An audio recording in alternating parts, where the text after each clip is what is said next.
ಹೊನ್ನಾವರ ತಾಲೂಕಿನ ಮುಗ್ವಾ ಸುಬ್ರಹ್ಮಣ್ಯ ದೇವಾಲಯದಲ್ಲಿ ನವೆಂಬರ್ 26ರಂದು ಚಂಪಾಷಷ್ಠಿ ಉತ್ಸವ ಜರುಗಲಿದೆ ಎಂದು ಆಡಳಿತ ಮಂಡಳಿಯ ಅಧ್ಯಕ್ಷ ಎಸ್ಆರ್ ಹೆಗಡೆ ಮಾಹಿತಿ ನೀಡಿದರು. ದೇವಸ್ಥಾನದಲ್ಲಿ ನಡೆದ ಮಾಧ್ಯಮಗೋಷ್ಠಿಯನ್ನ ಉದ್ದೇಶಿಸಿ ಮಾತನಾಡಿ, ಚಂಪಾಷಷ್ಠಿಯು ಈ ಸುಬ್ರಹ್ಮಣ್ಯ ದೇವರ ವಿಶೇಷ ಉತ್ಸವವಾಗಿದೆ. ನಾಡಿನ ನಾನಾ ಭಾಗಗಳಿಂದ ಇಲ್ಲಿಗೆ ಚಂಪಾಷಷ್ಠಿ ಉತ್ಸವಕ್ಕೆ ಸಹಸ್ರಾರು ಸಂಖ್ಯೆಯಲ್ಲಿ ಭಕ್ತರು ಆಗಮಿಸುತ್ತಿದ್ದಾರೆ. ದೇವಾಲಯದಲ್ಲಿ ಬೆಳಿಗ್ಗೆ 8 ಗಂಟೆಯಿಂದ ರಾತ್ರಿ 8:30ರವರೆಗೆ ನಿರಂತರವಾಗಿ ಪೂಜಾ ಕಾರ್ಯಕ್ರಮ ಜರುಗಲಿದೆ. ಮುಂಜಾನೆ 8:30ರಿಂದ ಅಭಿಷೇಕಗಳ ಸೇವೆಗಳು ಆರಂಭವಾಗಿ ಮಧ್ಯಾಹ್ನ 12ರವರೆಗೆ ನಡೆಯುತ್ತವೆ. ನಂತರ ಕಲಾಭಿಷೇಕ, ಪರಿವಾರ ದೇವತೆಗಳಿಗೆ ಪೂಜೆ, ಬಲಿ, ಮಹಾಮಂಗಳಾರತಿ ನೆರವೇರಲಿದ್ದು ಸಂಜೆ 4ರಿಂದ ಪ್ರಸಾದ ಭೋಜನ ನಡೆಯುತ್ತದೆ.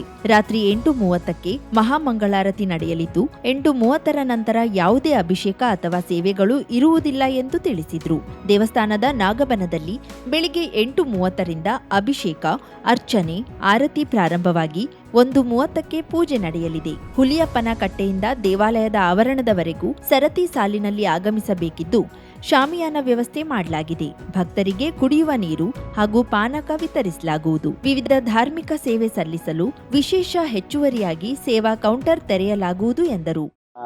ಪ್ರತಿ ವರ್ಷದಂತೆ ಈ ವರ್ಷವೂ ಕೂಡ ಶ್ರೀ ಕ್ಷೇತ್ರ ಸುಬ್ರಹ್ಮಣ್ಯದಲ್ಲಿ ಚಂಪಾಷಷ್ಠಿ ಉತ್ಸವ ಹತ್ರ ಬಂದಿದೆ. ಮಾರ್ಗಶೀರ್ಷ ಶುದ್ಧ ಷಷ್ಠಿಯ ದಿವಸ ಜರುಗುವಂತಹ ಉತ್ಸವ ಇದು. ಈ ವರ್ಷ 26 ನವೆಂಬರ್ 2025 ಬುಧವಾರ ದಿವಸ ಚಂಪಾಷಷ್ಠಿ ಉತ್ಸವ ನಡೆಯುತ್ತದೆ. ಚಂಪಾಷಷ್ಠಿ ಉತ್ಸವಕ್ಕೆ ವರ್ಷದಿಂದ ವರ್ಷಕ್ಕೆ ಬರುವ ಭಕ್ತಾದಿಗಳ ಸಂಖ್ಯೆ ಗಣನೀಯ ಪ್ರಮಾಣದಲ್ಲಿ ಜಾಸ್ತಿ ಆಗ್ತಾ ಇದೆ. ತಾಲೂಕು, ಜಿಲ್ಲೆ, ರಾಜ್ಯ ಇವುಗಳ ಗಡಿಯನ್ನ ದಾಟಿ ಭಕ್ತಾದಿಗಳು ಇಲ್ಲಿಗೆ ಆಗಮಿಸ್ತಾ ಇದ್ದಾರೆ.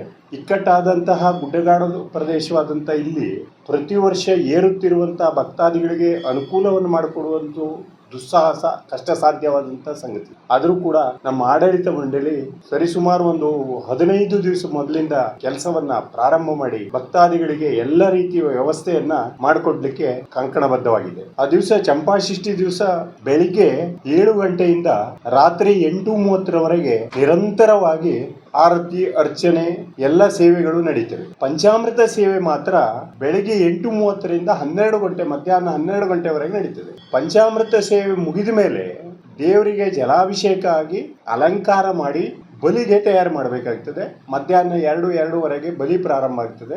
ಸಾಮಾನ್ಯವಾಗಿ 1 ತಾಸು ಬಲಿಗೆ ಬೇಕಾಗ್ತದೆ. 3 ಗಂಟೆ ಹತ್ರ ಬಲಿ ಮುಗಿದು ಮಹಾಮಂಗಳಾರತಿ ಆದಮೇಲೆ ಪ್ರಸಾದ ಭೋಜನ ಪ್ರಾರಂಭ ಆಗಿದೆ. ಇದು ಚಂಪಾಷಷ್ಠಿ ದಿವಸ ನಡೆಯುವಂತ ಕಾರ್ಯಕ್ರಮಗಳು. ಇಲ್ಲಿ ಚಂಪಾಷಷ್ಠಿ ದಿವಸ ದೇವರಿಗೆ ವಿಶೇಷವಾಗಿ ಅಭಿಷೇಕಗಳೇ ವಿಶೇಷ ಮತ್ತು ಹಾಗೂ ಕೆಲವು ನೈವೇದ್ಯಗಳು, ಬಾಳೆಕೊನೆ ನೈವೇದ್ಯ ಇರ್ಬೋದು, ಅಪೂಪ ನೈವೇದ್ಯ ಇರ್ಬೋದು, ಲಾಡು ನೈವೇದ್ಯ ಇರ್ಬೋದು, ಇಂಥ ಹಲವಾರು ನೈವೇದ್ಯಗಳು ದೇವರಿಗೆ ಸಲ್ಲುತ್ತವೆ. ಮತ್ತೆ ಬೆಳಿಗ್ಗೆ 9:30ಕ್ಕೆ ಪಾನಕ ಪೂಜೆ ಅಂತ ಆಗ್ತದೆ. ಪಾನಕ ನೈವೇದ್ಯವನ್ನ ಸುಬ್ರಹ್ಮಣ್ಯ ಮಾಡ್ತಾರೆ. ಅದರ ನಂತರದಲ್ಲಿ ಪಾನಕವನ್ನ ಬಂದಂತ ಭಕ್ತಾದಿಗಳಿಗೆ ಹಂಚುತ್ತೇವೆ. ಸಾಮಾನ್ಯ 9:45ರಿಂದ ಅಥವಾ 9:15ರಿಂದ ಮಧ್ಯಾಹ್ನ 1:30-2 ಗಂಟೆವರೆಗೆ ಎಲ್ಲ ಭಕ್ತಾದಿಗಳಿಗೆ ಬೆಲ್ಲದ ಪಾನಕವನ್ನು ಕೊಡುವಂತ ವ್ಯವಸ್ಥೆ ಪ್ರತಿ ವರ್ಷದಂತೆ ಈ ವರ್ಷವೂ ನಡೀತಾ ಇದೆ. ಇನ್ನು ಬರುವಂತ ಭಕ್ತಾದಿಗಳಿಗಾಗಿ ನೆರಳಿನ ಕಲ್ಪಿಸಿದ್ದೇವೆ. ಶಾಮಿಯಾನವನ್ನು ಹಾಕಿ ಮೇಲೆ ನಮ್ಮ ಮಹಾದ್ವಾರದಿಂದ ದೇವಾಲಯದವರೆಗೆ ಪೂರ್ಣ ಪ್ರಮಾಣದಲ್ಲಿ ಶಾಮಿಯಾನವನ್ನು ಹಾಕಿ ಭಕ್ತರಿಗೆ ಬಿಸಿಲ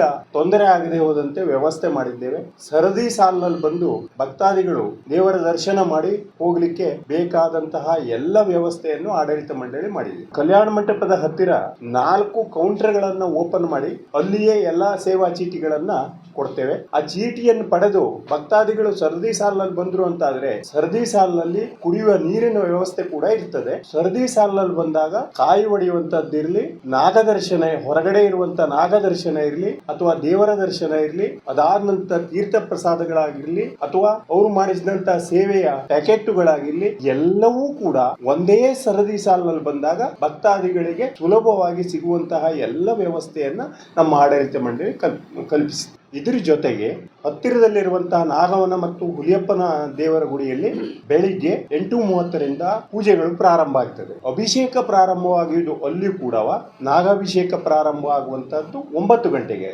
ನಾಗವನದಲ್ಲಿ. 9 ಗಂಟೆಯಿಂದ 1 ಗಂಟೆಯವರೆಗೆ ಅಲ್ಲಿ ಅಭಿಷೇಕಗಳು, ಪೂಜೆಗಳು ನಿರಂತರವಾಗಿ ಭಕ್ತಾದಿಗಳ ಅನುಕೂಲಕ್ಕಾಗಿ ನಡೆಸ್ತಾ ಇದ್ದಾರೆ. ಇನ್ನೊಮ್ಮೆ ಹೇಳ್ತಾ ಇದ್ದೇನೆ, ಭಕ್ತಾದಿಗಳ ಗಮನಕ್ಕಾಗಿ ದಯವಿಟ್ಟು ಭಕ್ತಾದಿಗಳು ಅದನ್ನ ಅನುಸರಿಸಿ ನಮ್ಮ ಆಡಳಿತ ಮಂಡಳಿಗೆ ಸಹಕಾರ ನೀಡಬೇಕು ಅಂತ ಹೇಳಿ ಪ್ರಾರ್ಥನೆ ಪ್ರಾರ್ಥನೆ ಮಾಡಿಕೊಳ್ತೇನೆ. ಬೆಳಿಗ್ಗೆ 7ರಿಂದ ಸಂಜೆ 8:30ರವರೆಗೆ ನಿರಂತರವಾಗಿ ದರ್ಶನಕ್ಕೆ ಮತ್ತು ಸೇವೆಗಳಿಗೆ ಅವಕಾಶ ಇರ್ತದೆ.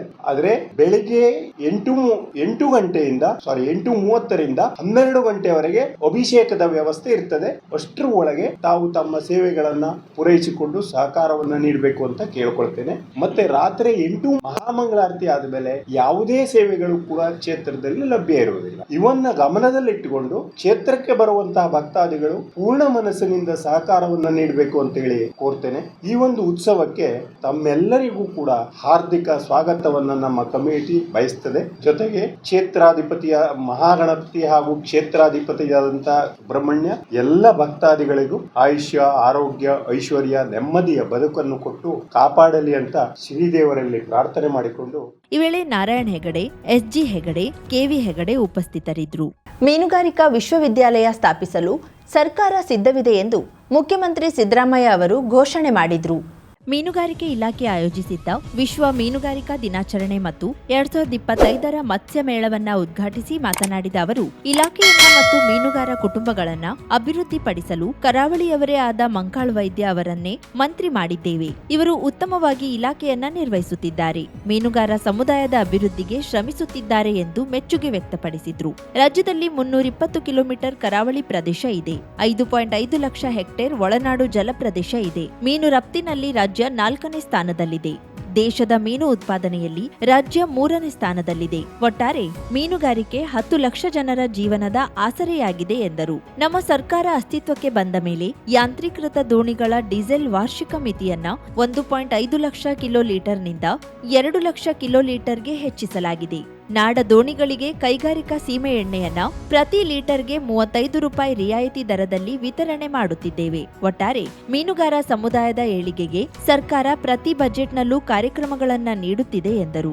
ಉಪಮುಖ್ಯಮಂತ್ರಿ ಡಿಕೆ ಶಿವಕುಮಾರ್, ಮೀನುಗಾರಿಕೆ ಸಚಿವ ಮಂಕಾಳ್ ವೈದ್ಯ ಮತ್ತು ಇತರರು ಇದ್ದರು. ಇವತ್ತು ವಿಶ್ವ ಮೀನುಗಾರಿಕೆ ದಿನಾಚರಣೆಯನ್ನ ಆಚರಣೆ ಮಾಡ್ತಾ ಇದ್ದೀವಿ. ನಿಮ್ಮೆಲ್ಲರಿಗೂ ಕೂಡ ಮತ್ತು ಈ ರಾಜ್ಯದ ಜನತೆಗೆ, ವಿಶೇಷವಾಗಿ ಮೀನುಗಾರರಿಗೆ ಮೀನುಗಾರಿಕೆ ದಿನಾಚರಣೆಯ ಶುಭಾಶಯಗಳನ್ನು ಕೋರಲಿಕ್ಕೆ ಬಯಸ್ತಾ ಇದ್ದೇನೆ. ಮೀನುಗಾರಿಕೆ ಇಲಾಖೆಯಿಂದ ಹಮ್ಮಿಕೊಳ್ಳಲಾಗಿರುವ ವಿಶ್ವ ಮೀನುಗಾರಿಕೆ ದಿನಾಚರಣೆ ಮತ್ತು ಮತ್ಸ್ಯ ಮೇಳ 2025 ಇದನ್ನ ಅತ್ಯಂತ ಸಂತೋಷದಿಂದ ಉದ್ಘಾಟನೆ ಮಾಡಿದ್ದೇನೆ. ಮೀನುಗಾರಿಕೆ ಒಂದು ಉಪಕಸುಬು. ಇದರಿಂದ ಆಹಾರ ಭದ್ರತೆ, ಪೌಷ್ಟಿಕಾಂಶದ ಸಿಗ್ತಕ್ಕಂಥ ಒಂದು ಉದ್ಯಮ ಅಂತಕ್ಕಂಥದನ್ನ ಹೇಳಲಿಕ್ಕೆ ಬಯಸ್ತಾ ಇದ್ದೇನೆ. ಮೀನುಗಾರಿಕೆಯನ್ನ ಮಾಡ್ತಕ್ಕಂಥ ಜನರು ಬಹಳ ಕಷ್ಟದಿಂದ ಮಾಡ್ತಾರೆ ಅಂತಕ್ಕಂಥದ್ದು ನನಗೆ ಗೊತ್ತಿದೆ. ಯಾಕಂದ್ರೆ ಅವರ ಪ್ರಾಣವನ್ನ ಜೀವದ ಹಂಗು ತೊರೆದು ಮಾಡುವ ಕಷ್ಟದ ಕಾಯಕ ಇದು. ಇದರಿಂದ ಆರ್ಥಿಕ ಅಭಿವೃದ್ಧಿ ಆಗ್ತದೆ, ಮತ್ತೆ ಸಾಕಷ್ಟು ಜನರಿಗೆ ಉದ್ಯೋಗ ಕೂಡ ಸಿಗ್ತಕ್ಕಂಥ ಕೆಲಸ ಆಗ್ತದೆ. ನಮ್ಮ ಭಾರತ ಜಾಗತಿಕ ಮೀನು ಉತ್ಪಾದನೆಯಲ್ಲಿ ನಮ್ಮ ಕೊಡುಗೆ 7.7%, ಮತ್ತೆ ಇಡೀ ಜಗತ್ತಿನಲ್ಲಿ ರಫ್ತಿನಲ್ಲಿ 4ನೇ ಸ್ಥಾನ. ಕರ್ನಾಟಕದಲ್ಲಿ ಸುಮಾರು 320 ಕಿಲೋಮೀಟರ್ ಉದ್ದದ ಕರಾವಳಿ ಪ್ರದೇಶ ಇದೆ. 5.5 ಲಕ್ಷ ಹೆಕ್ಟೇರ್ ಒಳನಾಡು ಜಲಪ್ರದೇಶ ಇದೆ. ಇಲ್ಲೆಲ್ಲ ಕೂಡ ಮೀನನ್ನ ಹಿಡಿದು ನಾವು ನಮ್ಮಲ್ಲಿ ಉಪಯೋಗಿಸ್ತಕ್ಕಂಥದ್ದು ಮತ್ತು ವಿದೇಶಗಳಿಗೆ ರಫ್ತು ಮಾಡ್ತಕ್ಕಂಥ ಕೆಲಸವನ್ನು ಕೂಡ ಮಾಡ್ತಾ ಇದ್ದೀವಿ. ಜಿಎಸ್ಬಿ ಸಮಾಜದ ಅತ್ಯಂತ ಪುರಾತನ ವೈಷ್ಣವ ಮಠವೆಂದು ಮಾನ್ಯತೆ ಪಡೆದಿರುವ ಗೋಕರ್ಣದ ಪರ್ತಗಾಳಿ ಜೀವೋತ್ತಮ ಮಠವು ಪ್ರಾರಂಭವಾಗಿ ಈಗ 550 ವರ್ಷಗಳಾದ ಹಿನ್ನೆಲೆಯಲ್ಲಿ ನವೆಂಬರ್ 27ರಿಂದ ಡಿಸೆಂಬರ್ 7ರವರೆಗೆ ಗೋವಾ ಕಾಣಕೋಣ ಸಮೀಪದ ಪರ್ತಗಾಳಿ ಮಠದಲ್ಲಿ 11 ದಿನಗಳ ಸಾರ್ಧ ಪಂಚ ಶತಮಾನೋತ್ಸವ ಮಹೋತ್ಸವ ಜರುಗಲಿದ್ದು, ಈ ಕಾರ್ಯಕ್ರಮದಲ್ಲಿ ಪ್ರಧಾನಿ ನರೇಂದ್ರ ಮೋದಿ ಪಾಲ್ಗೊಂಡು 77 ಅಡಿ ಎತ್ತರದ ಕಂಚಿನ ಪ್ರಭು ಶ್ರೀರಾಮನ ಮೂರ್ತಿಯನ್ನ ಅನಾವರಣ ಮಾಡಲಿದ್ದಾರೆ.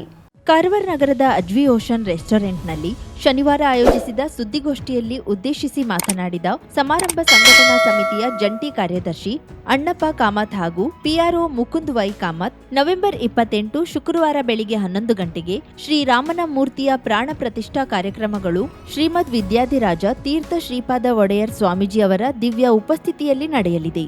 ಅಂದು ಮಧ್ಯಾಹ್ನ 3:30ರಿಂದ ಸಾಯಂಕಾಲ 5 ಗಂಟೆಯವರೆಗೆ ನಡೆಯಲಿರುವ ಕಾರ್ಯಕ್ರಮದಲ್ಲಿ ಪ್ರಧಾನಮಂತ್ರಿ ನರೇಂದ್ರ ಮೋದಿ ಅವರು ಪಾಲ್ಗೊಳ್ಳಲಿದ್ದಾರೆ.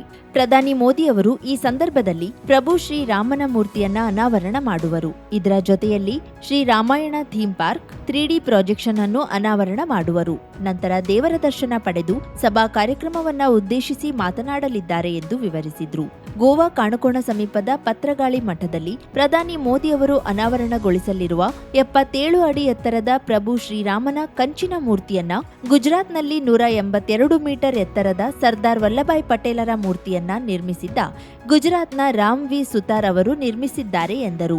ನವೆಂಬರ್ 27ರಂದು ಸಂಜೆ 4:30ರಿಂದ 6:30ರವರೆಗೆ ನಡೆಯುವ ಧರ್ಮಸಭೆಯಲ್ಲಿ ಶ್ರೀ ಫಲಿಮಾರು ಮಠಾಧಿಪತಿಗಳು ಪಾಲ್ಗೊಳ್ಳಲಿದ್ದಾರೆ. ನವೆಂಬರ್ 30ರಂದು ಸಂಜೆ 5:30ರಿಂದ 7 ಗಂಟೆಯವರೆಗೆ ಶ್ರೀರಾಮ ಪ್ರತಿಮೆ ಪ್ರತಿಷ್ಠಾ ಮಹೋತ್ಸವ ನಡೆಯಲಿದೆ. ಡಿಸೆಂಬರ್ 4ರಂದು ಸಂಜೆ 4:30ರಿಂದ 6:30ಕ್ಕೆ ಶ್ರೀ ಕವಲೆ ಹಾಗೂ ಶ್ರೀ ಚಿತ್ರಾಪುರ ಮಠಾಧಿಪತಿ ಆಗಮಿಸಲಿದ್ದಾರೆ. ಈ ಮಹೋತ್ಸವವನ್ನ ಐತಿಹಾಸಿಕವನ್ನಾಗಿಸಲು ಉಡುಪಿಯ ಶ್ರೀ ಪಲಿಮಾರು ಮಠಾಧೀಶರಾದ ಶ್ರೀಮದ್ ವಿದ್ಯಾಧೀಶ ತೀರ್ಥ ಸ್ವಾಮೀಜಿ, ಅವರ ಪಟ್ಟ ಶಿಷ್ಯ ಶ್ರೀಮದ್ ವಿದ್ಯಾರಾಜೇಶ್ವರ ತೀರ್ಥ ಸ್ವಾಮೀಜಿ, ಶ್ರೀ ಕಾಶಿ ಮಠಾಧೀಶರಾದ ಶ್ರೀಮದ್ ಸಂಯಮೇಂದ್ರ ತೀರ್ಥ ಸ್ವಾಮೀಜಿ, ಶ್ರೀ ಸಂಸ್ಥಾನ ಗೌಡ ಪಾದಾಚಾರ್ಯ ಕವಳೆ ಮಠಾಧೀಶರಾದ ಶ್ರೀಮದ್ ಶಿವಾನಂದ ಸರಸ್ವತಿ ಸ್ವಾಮೀಜಿ ಹಾಗೂ ಶ್ರೀ ಚಿತ್ರಾಪುರ ಮಠಾಧೀಶ ಶ್ರೀಮದ್ ಸದ್ಯೋಜಾತ ಶಂಕರಾಶ್ರಮ ಸ್ವಾಮೀಜಿ ಇವರಿಗೆ ಸನ್ಮಾನ ಪೂರ್ವಕವಾಗಿ ಸ್ನೇಹ ಪತ್ರವನ್ನ ನೀಡಲಾಗಿದೆ. ಮಠಕ್ಕೆ 550 ವರ್ಷಗಳಾದ ಕಾರಣ ಶ್ರೀರಾಮತಾರಕ ಮಹಾಮಂತ್ರವನ್ನ 550 ಕೋಟಿಗಿಂತ ಹೆಚ್ಚು ಬಾರಿ ಸಾಮೂಹಿಕವಾಗಿ ಜಪಿಸಬೇಕು ಎಂದು ಪರಮ ಪೂಜ್ಯ ಸ್ವಾಮೀಜಿಗಳು ಆದೇಶದಂತೆ 2024ರ ಏಪ್ರಿಲ್ 17ರಂದು ಅಂದ್ರೆ ರಾಮನವಮಿಯಂದು 1500 ಶ್ರೀರಾಮನಾಮ ಜಪ ಅಭಿಯಾನ ಆರಂಭಗೊಂಡಿದ್ದು, ಭಾರತದೆಲ್ಲೆಡೆ 120 ಕೇಂದ್ರಗಳಲ್ಲಿ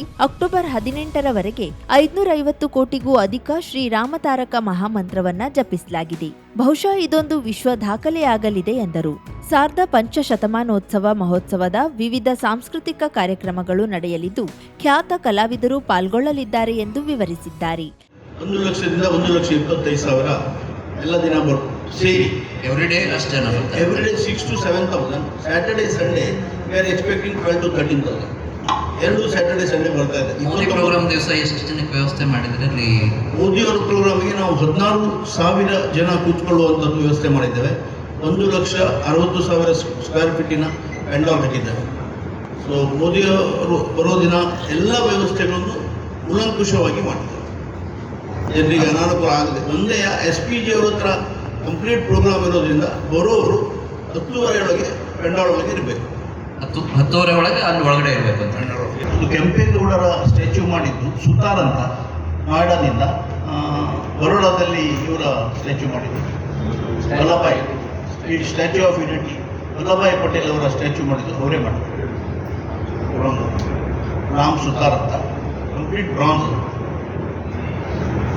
ಸರಿ, ರಾಮತಾರಕ ಮಂತ್ರ 550 ಕೋಟಿ ಸಲ ಮಾಡಿದ್ದಾರೆ, ಅದು ಹೆಂಗೆ ಹೇಳಿದಾಗ ಪ್ರತಿ ಸೆಂಟ್ರಲ್ಲಿ ಎಷ್ಟು ಜನ ಹೇಳಿದ್ದಾರೆ ಆ ದಿನ ರೆಕಾರ್ಡ್ ಆಗಬೇಕು.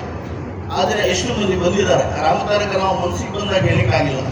ಗುರುಗಳ ಆಜ್ಞೆ ಶ್ರೀರಾಮ ಜಯ ರಾಮ ಜಯ ಜಯ ರಾಮ, ಇದು ಪೂರ್ತಿಯಾಗಿ ಹೇಳಬೇಕು.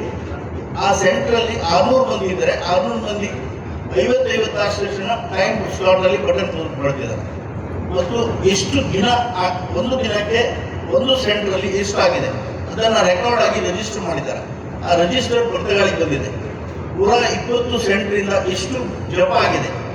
ನಮ್ಮ ಒಂದು ಸೆಂಟರ್ ಏನಾಗಿದೆ, ಸೆಂಟರ್ ಪ್ರಕಾರ ಕ್ಯಾಲ್ಕುಲೇಷನ್ ಕೊಡ್ತೇನೆ. 590 ಕೋಟಿ ಆಗಿದೆ. ಯಾವ ಸೆಂಟ್ರಲ್ಲಿ ಎಷ್ಟಾಗಿದೆ, ಯಾವ ಜಪ ಕೇಂದ್ರದಲ್ಲಿ ಎಷ್ಟಾಗಿದೆ, ಉಪಕೇಂದ್ರದಲ್ಲಿ ಎಷ್ಟಾಗಿದೆ. Very very very meticulous, which ನಾವು ಎಣಿಸಿರಲಿಲ್ಲ. ಇದು ಗುರುಗಳ ಅಷ್ಟು ಸಿಸ್ಟಮ್ಯಾಟಿಕ್ ವಿಷನ್ ಪ್ಲಾನಿಂಗ್ ಇಂದ ನಡೆದಿದೆ. 27ರಿಂದ ಆಗುವ ದೇವರ ಕೆಲಸದಲ್ಲಿ ಈ 77 ಫೀಟಿನ ಒಂದು ವಿಗ್ರಹ ಲೋಕಾರ್ಪಣೆ ಮಾಡೋದು ಒಂದು ದೊಡ್ಡ ಸಂಭ್ರಮದ ವಿಷಯವಾಗಿರುತ್ತದೆ. 11 ದಿವಸದಲ್ಲಿ 550 ರಾಮತಾರಕ ಮಂತ್ರ ಹವನವನ್ನು ಆಯೋಜಿಸಲಾಗಿದೆ. 550 ಜನರು ಅಂದರೆ ಭಕ್ತಾಭಿಮಾನಿಗಳು ಈ ಹವನದಲ್ಲಿ ಪಾಲ್ಗೊಳ್ಳುತ್ತಾರೆ. ಅದಲ್ಲದೆ ಅನೇಕ ದೇವರ ರಿಲಿಜಿಯಸ್ ಪ್ರೋಗ್ರಾಮ್ ಏನಿರ್ತದೆ, ನೌಕಾವಿಹಾರ, ಅಷ್ಟಾವಧಾನ ಸೇವೆ, ಅದು ಅನೇಕ ಪ್ರೋಗ್ರಾಮ್ಗಳನ್ನು ಗುರುಗಳ ಸಾರಥ್ಯದಲ್ಲಿ ನಡೆಯಲಿದೆ. ಈ ಪ್ರೋಗ್ರಾಮಲ್ಲಿ ನಮಗೆ ಕರ್ನಾಟಕ, ಗೋವಾ, ಮಹಾರಾಷ್ಟ್ರ ಮತ್ತು ಅನೇಕ ಅಕ್ಕಪಕ್ಕ ಸ್ಟೇಟ್ನ ಜನರು ಪಾಲ್ಗೊಳ್ಳುವ ನಿರೀಕ್ಷೆಯಲ್ಲಿದ್ದೇವೆ. ಪ್ರತಿದಿನ ಅನ್ನದಾಸೋಹ ಇರುತ್ತದೆ, ವಿವಿಧ ಕಾರ್ಯಕ್ರಮಗಳು, ಸಾಂಸ್ಕೃತಿಕ ಕಾರ್ಯಕ್ರಮ ನಡೆಯಲಿದೆ. ಅದು ಬಿಟ್ಟು ಒಂದು ನಮ್ಮ ಅಪೇಕ್ಷೆ ಪ್ರಕಾರ ಒಂದು ದಿನಕ್ಕೆ 6-7 ಸಾವಿರ ಜನರ ಬರುವ ನಿರೀಕ್ಷೆಯಲ್ಲಿದ್ದೇವೆ. ನಡೀತಾ ಇರುವ ಈ ಕಾರ್ಯಕ್ರಮಗಳಲ್ಲಿ ಮಾಧ್ಯಮ ಮಿತ್ರರು ಸಹಕಾರ ಕೊಡಬೇಕು. ಈ ಪ್ರೋಗ್ರಾಮಿನ ಎಲ್ಲ ಪ್ರೋಗ್ರಾಮ್ ವಿಷಯವನ್ನು ನಾವು ಇಲ್ಲಿ ಬ್ರೀಫ್ ಮಾಡಿದ್ದೇವೆ. ಅದು ಬಿಟ್ಟು ಇನ್ವಿಟೇಷನ್ ಅದನ್ನು ನಮ್ಮಲ್ಲಿ ನಾವು ಶೇರ್ ಮಾಡಿಕೊಳ್ತೇವೆ. ನಿಮ್ಮ ಸಹಕಾರವನ್ನು ಕೊಡ್ತೇವೆ. ಸಪ್ತಗಾಳಿ ಈಗಿನ ಗುರುವರಿಯರಾದ ಶ್ರೀಮದ್ ವಿದ್ಯಾಧೀಶ ತೀರ್ಥ ಶ್ರೀಪಾದ ಒಡೆಯರ್ ಸ್ವಾಮೀಜಿಯವರ ಒಂದು ದಿವ್ಯ ಸಂಕಲ್ಪವಾಗಿ 550 ಕೋಟಿ ರಾಮನಾಮವನ್ನು 120 ಜಪ ಕೇಂದ್ರದಲ್ಲಿ 550 ದಿವಸದಿಂದ ನಡೀತಾ ಇದೆ. ಗುರುಗಳ ಒಂದು ದಿವ್ಯ ಸಂಕಲ್ಪ. 550 ವರ್ಷ ನಮ್ಮ ಮಠಕ್ಕೆ ಆಗ್ತಾ ಇರುವ ಸಂದರ್ಭದಲ್ಲಿ ಜನರಿಂದ ಶ್ರೀರಾಮನ ಆರಾಧನೆ ಅನ್ನು 550 ದಿವಸದಿಂದ ನಡೀತಾ ಇದೆ. ಈ ಚಾಲನೆ ನಮಗೆ 550 ವರ್ಷದ ಪ್ರೋಗ್ರಾಮ್ ಇಂದ ನಾವು 550 ಕೋಟಿಯನ್ನು 40 ಜನರ ಸಹಕಾರದಿಂದ, ಭಕ್ತಾಭಿಮಾನಿಗಳ ಸಹಕಾರದಿಂದ ಈ ರಾಮನಾಮದ ಏನು ಗುರಿಯನ್ನು ಗುರುಗಳು ಕೊಟ್ಟಿದ್ರು ಅದು ಜನರ ಒಂದು ಸಹಕಾರದಿಂದ ಮುಗಿಸಿದೆ. ಇದಾದ ಮೇಲೆ ಗುರುಗಳ ಒಂದು ಆಶೆ ಇತ್ತು, ಒಂದು ರಥಯಾತ್ರೆಯನ್ನು ರಾಮದೇವರ ಹೆಸರಲ್ಲಿ ರಥಯಾತ್ರೆಯನ್ನು ಬದ್ರಿನಾಥದಿಂದ ಚಾಲನೆ ಕೊಟ್ಟು ಒಂದು ರಥಯಾತ್ರೆ ಮಾಡಬೇಕು. ರಾಮನ ವಿಗ್ರಹವನ್ನು ಇಟ್ಕೊಂಡು ಬದ್ರಿನಾಥ್ ತೀರ್ಥಕ್ಷೇತ್ರದಿಂದ ಅಕ್ಟೋಬರ್ 19 ತಾರೀಕಿಗೆ ಚಾಲನೆ ಕೊಟ್ಟರು. ಆ ರಥಯಾತ್ರೆ ಹಲವು ಪುಣ್ಯಕ್ಷೇತ್ರ, ಅಯೋಧ್ಯ, ವಾರಣಾಸಿ, ನಾಸಿಕ್, ರಾಮನ ಅನೇಕ ಪುಣ್ಯಕ್ಷೇತ್ರಗಳನ್ನು ದಾಟಿಕೊಂಡು ಈಗ ಕರ್ನಾಟಕ, ಮಹಾರಾಷ್ಟ್ರ, ಗೋವಾ ಈ 3 ಸ್ಟೇಟಲ್ಲಿ ಈಗ ನಡೀತಾ ಇದೆ. 120 ಜಪ ಕೇಂದ್ರವನ್ನು ಸಂಚರಿಸಿ ನವೆಂಬರ್ 26ಕ್ಕೆ ಕರ್ತಗಾಳಿಯ ಕೇಂದ್ರ ಮಠಕ್ಕೆ ಅದನ್ನು ಸ್ವಾಗತ ಮಾಡಲಿಕ್ಕೆ ನಮ್ಮ ಭಕ್ತಾಭಿಮಾನಿಗಳು ಅಲ್ಲಿ ಸೇರಿರುತ್ತಾರೆ. ಇದಲ್ಲದೆ ನಾಡ್ದು ನವೆಂಬರ್ 27 ತಾರೀಕಿಂದ ಡಿಸೆಂಬರ್ 7 ತಾರೀಕುವರೆಗೆ ಕರ್ತಗಾಳಿ ಕೇಂದ್ರ ಮಠದಲ್ಲಿ 11 ದಿವಸದ ಒಂದು ದೊಡ್ಡ ಸಂಭ್ರಮವನ್ನು ಗುರುಗಳು ಆಯೋಜಿಸಿದ್ದಾರೆ. 77 ಅಡಿಯ ಕಂಚಿನ ರಾಮ ವಿಗ್ರಹವನ್ನು ಲೋಕಾರ್ಪಣೆ ಮಾಡಲಿಕ್ಕೆ ಗುರುಗಳು ಒಂದು ಆಶೆಯನ್ನು ವ್ಯಕ್ತಪಡಿಸಿದರು. ಆ ಕೆಲಸವನ್ನು ಕರ್ತಗಾಳಿ ಮಠದಲ್ಲಿ ಈಗ ಸಂಪೂರ್ಣಗೊಂಡಿದೆ. ಸುದ್ದಿಗೋಷ್ಠಿಯಲ್ಲಿ ಸಮಾರಂಭ ಸಂಘಟನಾ ಸಮಿತಿಯ ಸಂಚಾಲಕ ಪ್ರದೀಪ್ ಜಿಪೈ, ಜಂಟಿ ಖಜಾಂಚಿ ಯೋಗೇಶ್ ಕಾಮತ್, ಮಾಧ್ಯಮ ಸಂಚಾಲಕ ರಾಮಚಂದ್ರ ಕಿಣಿ, ರಾಜೇಶ್ ಬಿ ನಾಯಕ್, ಕಾರವಾರದ ಮುರಳೀಧರ ಮಠದ ಅಧ್ಯಕ್ಷ ಮಾಧವ್ ಭಟ್ ಹಾಗೂ ಕಾರ್ಯದರ್ಶಿ ಸಂಜಯ್ ಪ್ರಭು ಇದ್ದರು. ಉತ್ತರ ಕನ್ನಡ ಜಿಲ್ಲೆಯಷ್ಟೇ ಅಲ್ಲದೆ ಉತ್ತರ ಕರ್ನಾಟಕದಲ್ಲೇ ಮೊಟ್ಟ ಮೊದಲನೆಯದಾಗಿ ಪ್ಲಾಸ್ಟಿಕ್ ತ್ಯಾಜ್ಯದಿಂದ ಪರ್ಸ್ ಇಂಟರ್ಲಾಕ್ ತಯಾರಿಸುವ ಘಟಕವನ್ನು ಕಾರವಾರ ನಗರಸಭೆಯಿಂದ ಪ್ರಾರಂಭಿಸಲಾಗಿದ್ದು, ಶಿರವಾಡದಲ್ಲಿರುವ ಘನತ್ಯಾಜ್ಯ ವಿಲೇವಾರಿ ಕೇಂದ್ರದಲ್ಲಿ ಈ ವಿಶಿಷ್ಟ ಘಟಕವನ್ನು ಆರಂಭಿಸಲಾಗಿದೆ.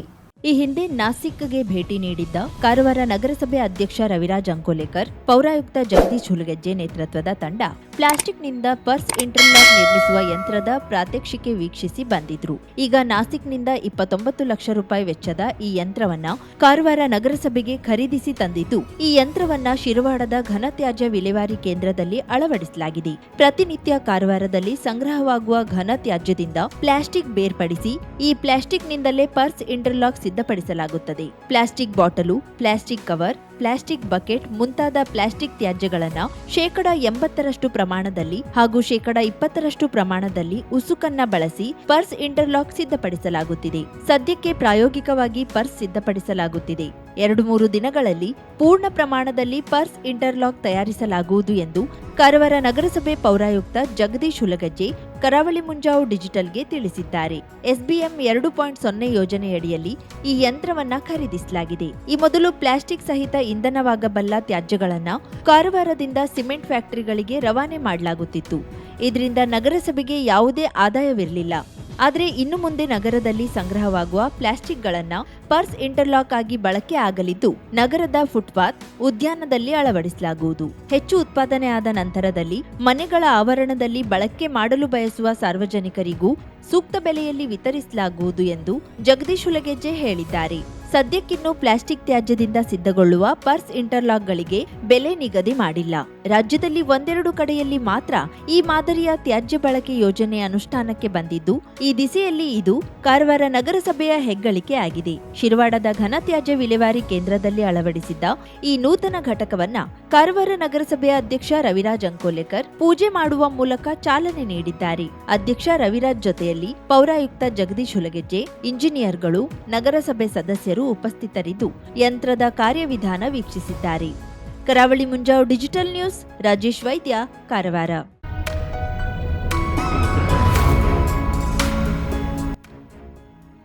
ಉತ್ತರ ಕನ್ನಡ ಜಿಲ್ಲೆಯ ಪುರಾಣ ಪ್ರಸಿದ್ಧ ಹಾಗೂ ನಾಗಾರಾಧನೆಯ ಪುಣ್ಯತಾಣ ಎಂದೇ ಪ್ರಸಿದ್ಧಿ ಹೊಂದಿರುವ ಹೊನ್ನವರ ತಾಲೂಕಿನ ಮುಗ್ವಾ ಶ್ರೀ ಕ್ಷೇತ್ರ ಸುಬ್ರಹ್ಮಣ್ಯ ದೇವಾಲಯದಲ್ಲಿ ಚಂಪಾಷಷ್ಠಿ ಉತ್ಸವ ಇದೇ ನವೆಂಬರ್ 26ರ ಬುಧವಾರದಂದು ನಡೆಯಲಿದೆ. ಹೊನ್ನವರ ತಾಲೂಕಿನ ಮುಗ್ವಾ ಶ್ರೀ ಕ್ಷೇತ್ರ ಸುಬ್ರಹ್ಮಣ್ಯ ದೇವಾಲಯದಲ್ಲಿ ನವೆಂಬರ್ 26ರ ಬುಧವಾರ ನಡೆಯುವ ಚಂಪಾಷಷ್ಠಿ ಉತ್ಸವ ಜಾತ್ರಾ ಮಹೋತ್ಸವದ ಪ್ರಯುಕ್ತ ದೇವಾಲಯದಲ್ಲಿ ಬೆಳಿಗ್ಗೆ 7 ಗಂಟೆಯಿಂದ ರಾತ್ರಿ 8:30ರವರೆಗೆ ಪೂಜೆಗೆ ಅವಕಾಶ ಕಲ್ಪಿಸಲಾಗಿದೆ. ಸಮೀಪದ ನಾಗಬನದಲ್ಲಿರುವ ನಾಗದೇವರಿಗೆ ಬೆಳಿಗ್ಗೆ 8:30ರಿಂದ 12 ಗಂಟೆಯವರೆಗೆ ಕ್ಷೀರಾಭಿಷೇಕ, ಆರತಿ ಮತ್ತು ಫಲಾಭಿಷೇಕ ಸೇರಿದಂತೆ ವಿವಿಧ ಸೇವೆ ನಡೆಯಲಿದೆ. ಬೆಳಿಗ್ಗೆ 7 ಗಂಟೆಯಿಂದ ದೇವಾಲಯದಲ್ಲಿ ಹಣ್ಣು ಕಾಯಿ ಸೇವೆ, ಅರ್ಚನೆ, ಆರತಿ, ಸರ್ವ ಸೇವೆ, ಪಂಚಖಾದ್ಯ ಸೇವೆ, ಲಾಡು ಪ್ರಸಾದ ಸೇವೆ ಸೇರಿದಂತೆ ವಿವಿಧ ಸೇವೆ ನಡೆಯಲಿದೆ. ರಾತ್ರಿ 8:30ರ ನಂತರ ದೇವಾಲಯದಲ್ಲಿ ಯಾವುದೇ ಸೇವೆ ಇರುವುದಿಲ್ಲ. ಭಕ್ತಾದಿಗಳು ಹೆಚ್ಚಿನ ಸಂಖ್ಯೆಯಲ್ಲಿ ಆಗಮಿಸಿ ಶ್ರೀ ದೇವರ ಕೃಪೆಗೆ ಪಾತ್ರರಾಗಬೇಕಾಗಿ ವಿನಂತಿ. ಸರ್ವರಿಗೂ ಆದರದ ಸ್ವಾಗತ ಕೋರುವವರು ದೇವಸ್ಥಾನ ಆಡಳಿತ ಕಮಿಟಿಯ ಅಧ್ಯಕ್ಷರು, ಉಪಾಧ್ಯಕ್ಷರು, ಸರ್ವ ಸದಸ್ಯರು, ಮುಗ್ವಾ ಸುಬ್ರಹ್ಮಣ್ಯ ದೇವಸ್ಥಾನ, ಹೊನ್ನವರ, ಉತ್ತರ ಕನ್ನಡ.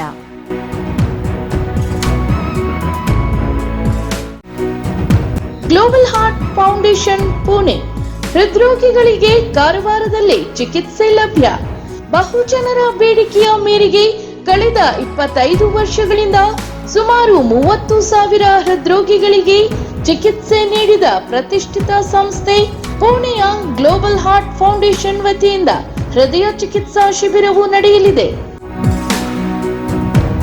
ಇದೇ ಬರುವ ಡಿಸೆಂಬರ್ 6 ಶನಿವಾರ ಹಾಗೂ ಡಿಸೆಂಬರ್ 7 ಭಾನುವಾರದಂದು ಕಾರವಾರದ ಹೋಟೆಲ್ ಪ್ರೀಮಿಯರ್ ರೆಸಿಡೆನ್ಸಿ 2ನೇ ಮಹಡಿಯಲ್ಲಿ ಬೆಳಿಗ್ಗೆ 6 ಗಂಟೆಯಿಂದ ಶಿಬಿರ ಆರಂಭವಾಗಲಿದೆ.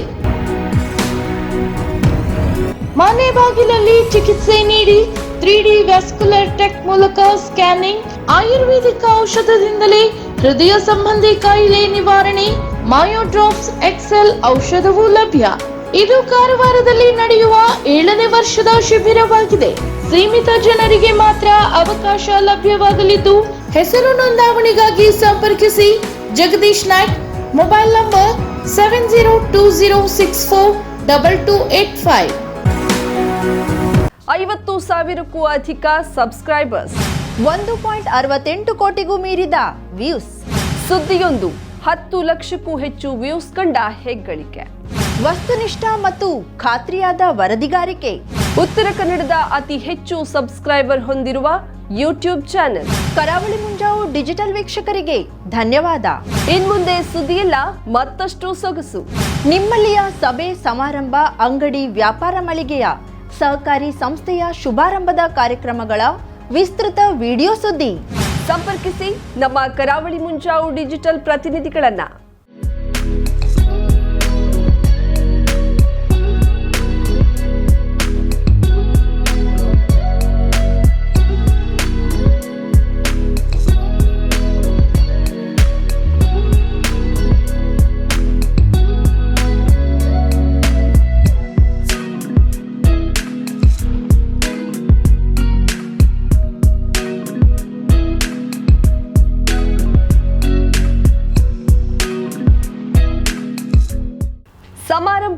ನಿಮ್ಮದು, ಸಂಭ್ರಮ ನಮ್ಮದು. ನೋಡ್ತಾ ಇರಿ ಕರಾವಳಿ ಮುಂಜಾವು ಡಿಜಿಟಲ್.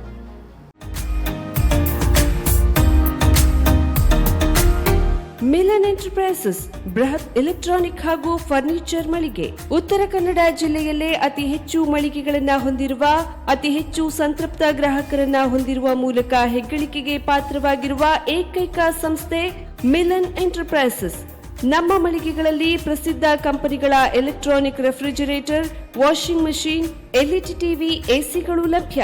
ಭಾರತದ ಕರಾವಳಿ ಹವಾಮಾನಕ್ಕೆ ಹೊಂದಿಕೊಳ್ಳುವ ನಂಬರ್ 1 ಬ್ರ್ಯಾಂಡ್ ಆದ ಗೋದ್ರೇಜ್ ಕಂಪನಿಯ ಕಪಾಟು, ಆಫೀಸ್ ಟೇಬಲ್, ಆಫೀಸ್ ಚೇರ್, ಬ್ಯಾಂಕ್ಗಳಿಗೆ ಹಾಗೂ ಚಿನ್ನದ ಅಂಗಡಿಗಳಿಗೆ ಬೇಕಾಗುವ ಸೇಫ್ ಲಾಕರ್ಗಳು ಅತಿ ಕಡಿಮೆ ಬೆಲೆಯಲ್ಲಿ ಲಭ್ಯವಿದೆ. Teak wood sofa set, wooden dining table ಹಾಗೂ ಗ್ರಾಹಕರಿಗೆ ಬೇಕಾಗುವ ಅಳತೆಯಲ್ಲಿ ನಿಮ್ಮ ಮನೆಗೆ ಹೊಂದಿಕೊಳ್ಳುವ ಹಾಗೆ ಫರ್ನಿಚರ್ ಗಳನ್ನ ಮಾಡಿಕೊಡಲಾಗುವುದು. ಕಸ್ಟಮೈಸ್ಡ್ ಕಿಚನ್, ವಾರ್ಡ್ರೋಬ್ ಗಳನ್ನ ಅತಿ ಹೆಚ್ಚು ವರ್ಷಗಳ ಕಾಲ ಬಾಳಿಕೆ ಬರುವ ಹಾಗೆ ವಾರಂಟಿಯೊಂದಿಗೆ ಮಾಡಿಕೊಡಲಾಗುವುದು. ನಮ್ಮಲ್ಲಿ ಡ್ಯೂರಾಫ್ಲೆಕ್ಸ್, ಗೋದ್ರೇಜ್ ಕಂಪನಿಯ memory foam mattress, orthopedic mattress, spring ಮ್ಯಾಟ್ರೆಸ್ಗಳು ಕಡಿಮೆ ಬೆಲೆಯಲ್ಲಿ ಲಭ್ಯ. ವಿವಿಧ ಕಂಪನಿಗಳ ನವೀನ ಮಾದರಿಯ ಮಿಕ್ಸರ್, ಗ್ರೈಂಡರ್, ಫ್ಯಾನ್, ಕುಕ್ಕರ್, ತವಾ, ಫ್ಲಾಸ್ಕ್, ಮೈಕ್ರೋ ಓವೆನ್ಗಳು ಲಭ್ಯವಿದೆ. 0% ಬಡ್ಡಿಯೊಂದಿಗೆ ಸ್ಥಳದಲ್ಲಿಯೇ ಬಜಾಜ್ ಫೈನಾನ್ಸ್ ನಿಂದ ಸಾಲ ಸೌಲಭ್ಯವಿದೆ. ಮಿಲನ್ ಎಂಟರ್ಪ್ರೈಸಸ್ ನಲ್ಲಿ ಖರೀದಿ ಮಾಡುವ ಗ್ರಾಹಕರಿಗೆ ಡಿಸ್ಕೌಂಟ್ ಮತ್ತು ಗಿಫ್ಟ್ ಜೊತೆಗೆ ಪ್ರತಿ 2,000 ರೂಪಾಯಿಗಳ ಖರೀದಿಗೆ ಒಂದು ಬಂಪರ್ ಲಕ್ಕಿ ಡ್ರಾ ಕೂಪನ್ ನೀಡಲಾಗುವುದು. ಈ ಲಕ್ಕಿ ಡ್ರಾನಲ್ಲಿ 7 ಲಕ್ಷದವರೆಗೆ ಬಹುಮಾನ ಗೆಲ್ಲುವ ಅವಕಾಶ ನಿಮ್ಮದಾಗಿರುತ್ತದೆ. ಲಕ್ಕಿ ಡ್ರಾದಲ್ಲಿ 1 ಕಾರ್, 2 ಬೈಕ್ ಮತ್ತು ರೆಫ್ರಿಜರೇಟರ್, ವಾಷಿಂಗ್ ಮಷೀನ್ ಸೇರಿದಂತೆ 30 ಲಕ್ಕಿ ಗ್ರಾಹಕರಿಗೆ ಬಹುಮಾನ ಗೆಲ್ಲುವ ಅವಕಾಶ. ಗ್ರಾಹಕರ ಸಂತೃಪ್ತಿಗೆ ನಮ್ಮ ಮೊದಲ ಆದ್ಯತೆ ಎನ್ನುವುದು ಮಿಲನ್ ಎಂಟರ್ಪ್ರೈಸಸ್ನ ವಾಕ್ಯ. ಉತ್ತರ ಕನ್ನಡ ಜಿಲ್ಲೆಯ ನಮ್ಮ ಶೋರೂಮ್ಗಳಾದ old Mahalakshmi super market, Mulla stop ಹತ್ತಿರ, ಕಾಜುಬಾಗ್, ಕಾರವಾರ, ಅಗ್ರಿಕಲ್ಚರ್ ಆಫೀಸ್ ಎದುರುಗಡೆ, ಮಾಸ್ತಿಕಟ್ಟೆ ರೋಡ್, ಹೊನ್ನಾವರ, ಸೀಮಾ ಕಾಂಪ್ಲೆಕ್ಸ್ ಹತ್ತಿರ, Moni Basti main road, Bhatkal, Indian bank ಎದುರು, CP Bazar road, Sirsi, JS building, JN road, Dandeli, KS building, Motikeri road, Haliyal. ಇಲ್ಲಿಗೆ ತಪ್ಪದೇ ಭೇಟಿ ನೀಡಿ ಸಂತೃಪ್ತರಾಗಿ.